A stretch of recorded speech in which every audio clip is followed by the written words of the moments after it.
सरस्वती व्यासं ततो जयमुदीरये। मूकं करोति वाचालं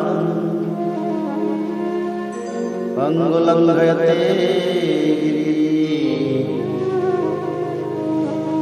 यत्कृपातमहं वन्दे परमानन्दमाधवो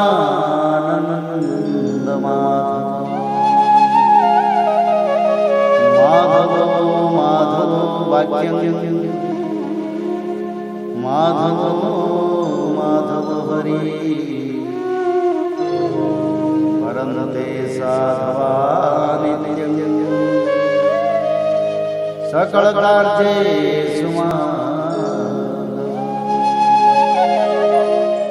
श्रीमद् भागवत महापुराण अथाष्टमो अध्याय। भरत जी का मृग के मुंह में फंसकर मृग योनि में जन्म लेना। श्री सुखदेव जी कहते हैं, एक बार भरत जी गंडकी में स्नान कर नित्य नैमित्तिक तथा शौचादि अन्य आवश्यक कृत्यों से निवृत्त हो प्रणव का जाप करते हुए 3 मुहूर्त तक नदी की धारा के पास बैठे रहे। राजन, इसी समय एक हरिणी प्यास से व्याकुल हो जल पीने के लिए ही उस नदी के तीर पर आई। अभी वह जल पी ही रही थी कि उसके पास ही गरजते हुए सिंह की लोक भयंकर दहाड़ सुनाई पड़ी। हरिण जात तो स्वभाव से ही डरपोक होती है। वह पहले ही चौकन्नी होकर इधर उधर देखती जाती थी। अब ज्यों ही उसके कान में वह भीषण शब्द सुनाई पड़ा कि सिंह के डर के मारे उसका कलेजा धड़कने लगा और नेत्र कातर हो गए। प्यास अभी बुझी न थी, किंतु अब तो प्राणों पर आ बनी थी। इसलिए उसने भयवश एकाकी नदी पार करने के लिए छलांग मारी। उसके पेट में गर्भ था, अतः उछलते समय अत्यंत भय के कारण उसका गर्भ अपने स्थान से हटकर योनि द्वार से निकलकर नदी के प्रवाह में गिर गया। वह कृष्ण मृग पत्नी अकस्मात गर्भ में गिर जाने, लंबी छलांग मारने तथा सिंह से डरी होने के कारण बहुत पीड़ित हो गई थी। अब उसके झुंड से भी उसका बिछोह हो गया, इसलिए वह किसी गुफा में जा पड़ी और वहीं मर गई। राजर्षि भरत ने देखा कि बेचारा हरिणी के बच्चा अपने बंधुओं से बिछुड़कर नदी के प्रवाह में बह रहा है। इससे उन्हें उस पर बड़ी दया आई और वे आत्मीय के समान उस मातृहीन बच्चे को अपने आश्रम ले आए। उस मृग छोने के प्रति भरत जी की ममता उत्तरोत्तर बढ़ती ही गई। वे नित्य उसके खाने पीने का प्रबंध करने, व्याघ्र आदि से बचाने, लाड़ लड़ाने और पुचकारने आदि की चिंता में ही डूबे रहने लगे। कुछ ही दिनों में उनके यम, नियम और भगवत पूजा आदि आवश्यक कृत्य एक एक करके छूटने लगे और अंत में सभी छूट गए।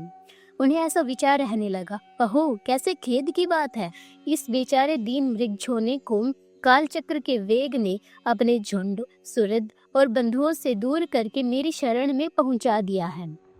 यह मुझे ही अपना माता पिता, भाई बंधु और युद्ध के साथी संगी समझता है। इसे मेरे सिवा और किसी का पता नहीं है और मुझ में इसका विश्वास भी बहुत है।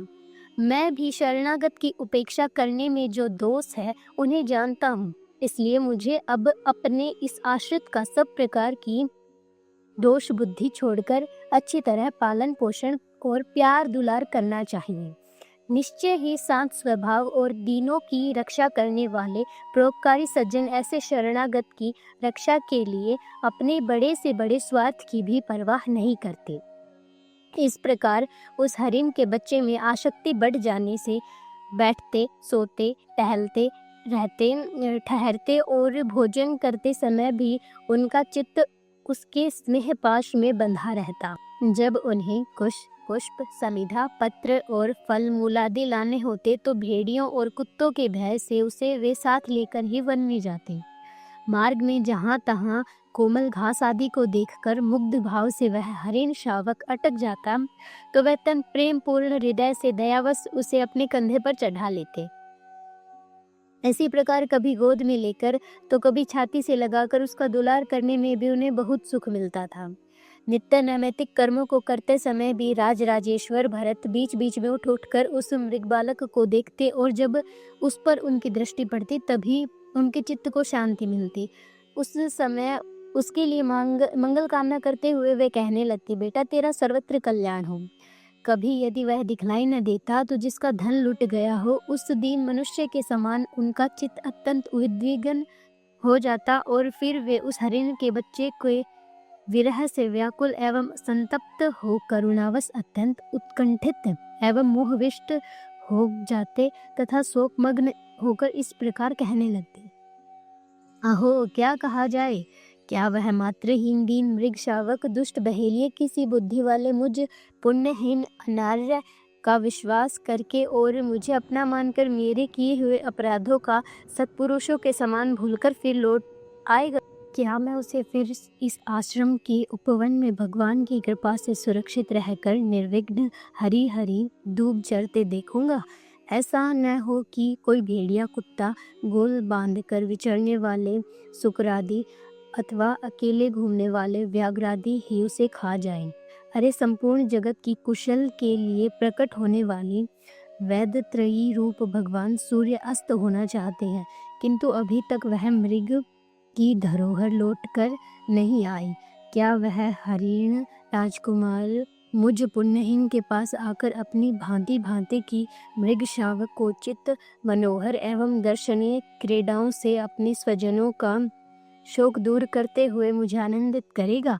अहो जब कभी मैं प्रणय कोप से खेल में झूठ मूठ समाधि के बहाने आँख मूंद कर बैठ जाता, तब वह चकित चित्त से मेरे पास आकर जल बिंदु के समान कोमल और नन्हे नन्हे सींगों की नोक से किस प्रकार मेरे अंगों को खुजलाने लगता था।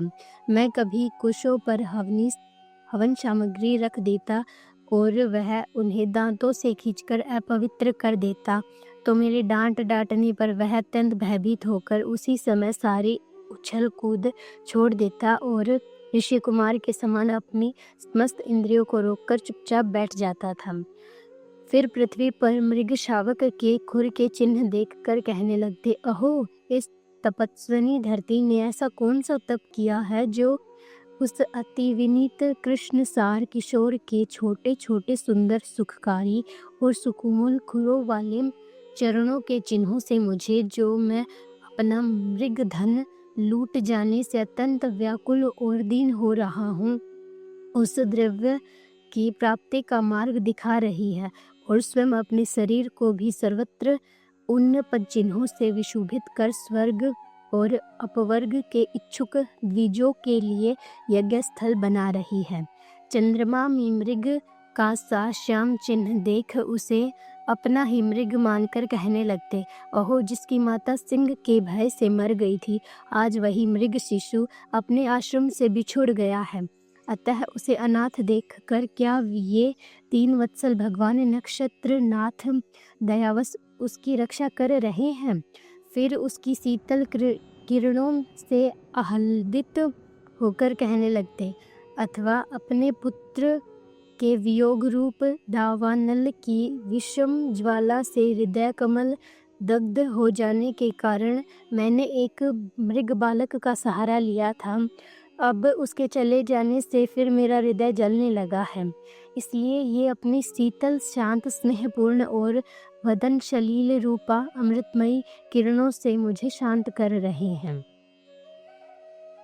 राजन, इस प्रकार जिनका पूरा होना सर्वथा असंभव था, उन विविध मनोरथों से भरत का चित्त व्याकुल रहने लगा। उस अपने मृग शावक के रूप में प्रतीत होने वाले प्रारब्ध कर्म के कारण तपस्वी भरत जी भगवत धारा धनरूप कर्म एवं योगानुष्ठान से च्युत हो गए, नहीं तो जिन्होंने मोक्ष मार्ग में साक्षात विघ्न रूप समझकर अपने ही हृदय से उत्पन्न दुस्तज पुत्रादि को ही त्याग दिया था, उन्हीं की अन्य जातीय हरिण शिशु में ऐसी आसक्ति कैसे हो सकती थी? इस प्रकार राजर्षि भरत विघ्नों के वशीभूत होकर योग साधना से भ्रष्ट हो गए और उस मृग छोड़ने के पालन पोषण और लाड़ प्यार में ही लगे रहकर आत्मस्वरूप को भूल गए। इसी समय जिसका टलना अत्यंत कठिन है, वह प्रबल वेगशाली कराल काल चूहे के बिल में जैसे सर्प घुस आए, उसी प्रकार उनके सिर पर चढ़ आया उस समय भी हरिण शावक उनके पास बैठा पुत्र के समान शोकातुर हो रहा था। वे उसे इस स्थिति में देख रहे थे और उनका चित्त उसी में लग रहा था। इस प्रकार आसक्ति में ही मृग के साथ उनका शरीर भी छूट गया। तदंतर उन्हें अंतकाल की भावना के अनुसार अन्य साधारण पुरुष के समान मृग शरीर ही मिला, किंतु उनकी साधना पूरी थी, इससे उनकी पूर्व जन्म की स्मृति नष्ट नहीं हुई। उस योनि में भी पूर्व जन्म की भगवद आराधना के प्रभाव से अपने मृग रूप होने के कारण जानकर वे अत्यंत पश्चाताप करते हुए कहने लगे, अहो बड़े खेद की बात है, मैं संयमशील महानुभाव के मार्ग से पतित हो गया। मैंने तो धैर्यपूर्वक सब प्रकार की आसक्ति छोड़कर एकांत और पवित्र वन का आश्रय लिया था। वहाँ रहकर जिस चित्त को मैंने सर्वभूतात्मा श्री वासुदेव में निरंतर उन्हीं के गुणों का श्रवण मनन और संकीर्तन करके तथा प्रत्येक पल को उन्हीं की आराधना और स्मरणादि सफल करके स्थिर भाव से पूर्णता लगा दिया था, मुझ अज्ञानी का वही मन अकस्मात एक नन्हे से हरिण शिशु के पीछे अपने लक्ष्य से च्युत हो गया। इस प्रकार मृग बने हुए राजर्षि भरत के हृदय में जो वैराग्य भावना जागृत हुई, उसे छिपाए रहकर उन्होंने अपनी माता मृगी को त्याग दिया और अपनी जन्मभूमि कालंजर पर्वत से वे फिर शांत स्वभाव मुनियों के प्रिय उसी सालग्राम तीर्थ में, जो भगवान का क्षेत्र है, पुलस्त्य और पुलह ऋषि के आश्रम चले आए। वहाँ रहकर भी वे काल की ही प्रतीक्षा करने लगे। आसक्ति से उन्हें बड़ा भय लगने लगा था। बस अकेले रहकर वे सूखे पत्ते, घास और झाड़ियों द्वारा निर्वाह करके मृगयोनि की प्राप्ति करने वाले प्रारब्ध के क्षय की बाट देखते रहते। अंत में उन्होंने अपना शरीर आधा भाग गंडकी के जल में डुबोए रखकर उस मृग शरीर को त्याग दिया। इति श्रीमद्भागवते महापुराणे परमहंस्यां संहितायां पंचम स्कंदे भरतचरिते अष्टमो अध्यायः।